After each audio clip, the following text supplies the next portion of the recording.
తెలంగాణలో రాజకీయాలు రక్తి కట్టిస్తున్నాయి. హైదరాబాద్ నుంచి ఢిల్లీకి, ఢిల్లీ నుంచి హైదరాబాద్ కు అన్నట్లుగా పాలిటిక్స్ నడుస్తున్నాయి.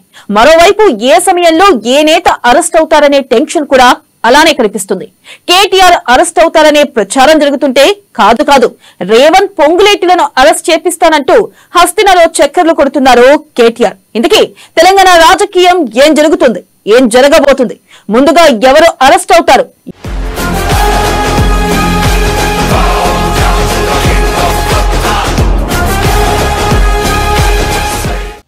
హాట్ గా తెలంగాణ రాజకీయాలు. ఎప్పుడు ఎవరు అరెస్ట్ అవుతారని టెన్షన్. ఈ కార్ రేసింగ్ లో ఆధారాలు లభ్యం. కేటీఆర్ విచారణ నిమిత్తం గవర్నర్ను కలిసిన ప్రభుత్వం. గవర్నర్ అనుమతి వస్తే అరెస్ట్ చేసి విచారణ. రేవంత్ పొంగులేటిలను అరెస్టు చేపిస్తానంటూ ఢిల్లీకి కేటీఆర్. ముందుగా ఎవరు అరెస్ట్ అవుతారు, ఎవరు జైలుకు వెళ్తారు?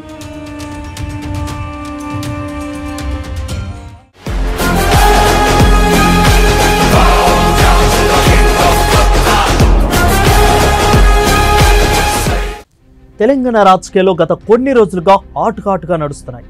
హైదరాబాద్ నుంచి ఢిల్లీకి, ఢిల్లీ నుంచి హైదరాబాద్ కు అన్నట్లుగా రాజకీయాలు కొనసాగుతున్నాయి. అటు ఏ సమయంలో ఏ నేత అరెస్ట్ అవుతారన్న టెన్షన్ కూడా అలానే కనిపిస్తుంది. ఇప్పటికే ఈ కార్ రేసింగ్ లో ఆధారాలు లభ్యం కావడం, కేటీఆర్ కేసులో కీలకంగా ఉండడంతో ఎప్పుడు ఏం జరుగుతుందో తెలియకుండా ఉంది. ఇప్పటికే కేటీఆర్ విచారణ నిమిత్తం గవర్నర్ను కలిసిన ప్రభుత్వం గవర్నర్ నుంచి పర్మిషన్ రాకనే ఈ కేసులో మరింత ముందుకు దూసుకెళ్లనుంది.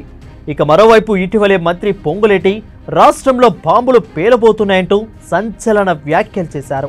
అప్పటి నుంచి రాష్ట్రంలో ఏం జరుగుతుందోనని అందరూ ఆసక్తిగా ఎదురు చూస్తున్నారు.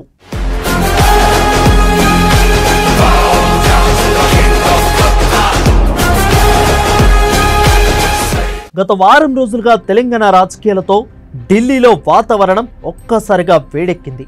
ఫార్ములా ఈ కార్ రేసింగ్ లో 6 పనులు ఎదుర్కొంటున్న కేటీఆర్ ఇటీవల ఒక్కసారిగా ఢిల్లీలో ప్రత్యక్షమయ్యారు.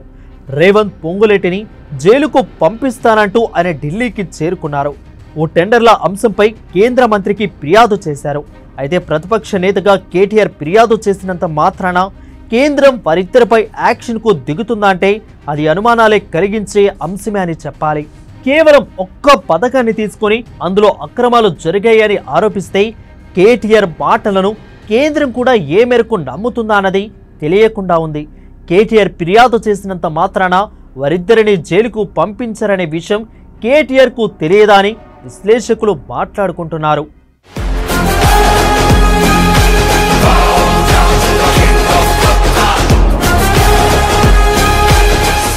అయితే కేటీఆర్ ఢిల్లీ పర్యటన వెనుక కాంగ్రెస్ నేతల ఆరోపణలు మరో విధంగా ఉన్నాయి. ఇప్పటికే ఈ కార్ రేసు కేసు చివరి దశకు చేరుకుందని, కేటీఆర్ను ఎప్పుడైనా విచారణకు పిలిచి అరెస్టు చేసే అవకాశం ఉందని వారు అంటున్నారు. అందుకే దాని నుంచి తప్పించుకునేందుకే కేటీఆర్ ఢిల్లీకి వెళ్లారని ఆరోపించారు. మరోవైపు తెలంగాణలో కాంగ్రెస్ పార్టీని అధికారంలో ఉన్నప్పటికీ బీఆర్ఎస్ కీలక నేతలను అరెస్టు చేయాలంటే బీజేపీ పర్మిషన్ తప్పనిసరనే టాక్ నడుస్తుంది. కేటీఆర్ ప్రభుత్వంతో సంబంధం లేకుండా తప్పులు చేసి ఉంటే, అవినీతికి పాల్పడి ఉంటే కేసులు పెట్టి అరెస్టు చేయడానికి గవర్నర్ పర్మిషన్ అక్కర్లేదు. కానీ ప్రభుత్వంలో జరిగిన అవినీతిపైన చర్యలు తీసుకునేందుకు, విచారించేందుకు కేటీఆర్ను పిలవాలంటే గవర్నర్ పర్మిషన్ తప్పనిసరి. అందుకే గవర్నర్ పర్మిషన్ కోసం కాంగ్రెస్ ఎదురు చూస్తుంది.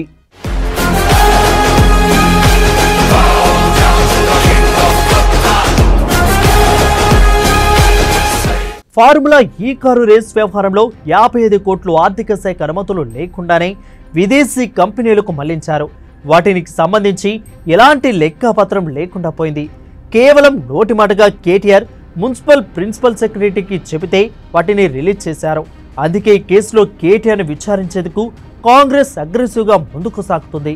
గవర్నర్ అనుమతిస్తే అరెస్టు కూడా చేసుకునే వెసులుబాటుంది. అయితే ఇంకా గవర్నర్ నుంచి అనుమతులు రాలేదు. గవర్నర్ను పర్మిషన్ కోసం 15 రోజులు అవుతున్నదని, ఇంతవరకు అనుమతి ఇవ్వలేదని ఇటీవల సీఎం రేవంత్ చెప్పుకొచ్చారు. పర్మిషన్ రాగానే కేటీఆర్ పై చర్యలు ఉంటాయని స్పష్టం చేశారు. అటు కేటీఆర్ మాత్రం రేవంత్ పొంగులేటిలను అరెస్టు చేపిస్తానంటూ తిరుగుతున్నారు. వారి వివాదాల ప్రకారం వచ్చే వారంలో ఖచ్చితంగా సెన్సేషనల్ జరగబోతున్నదనే అర్థమవుతుంది. మరోవైపు ముందుగా ఎవరు అరెస్ట్ అవుతారు, ఎవరు జైలుకు వెళ్తారు, ఎవరు విచారణకు హాజరు కావాల్సి వస్తుంది అనేది ఆసక్తికరంగా మారింది.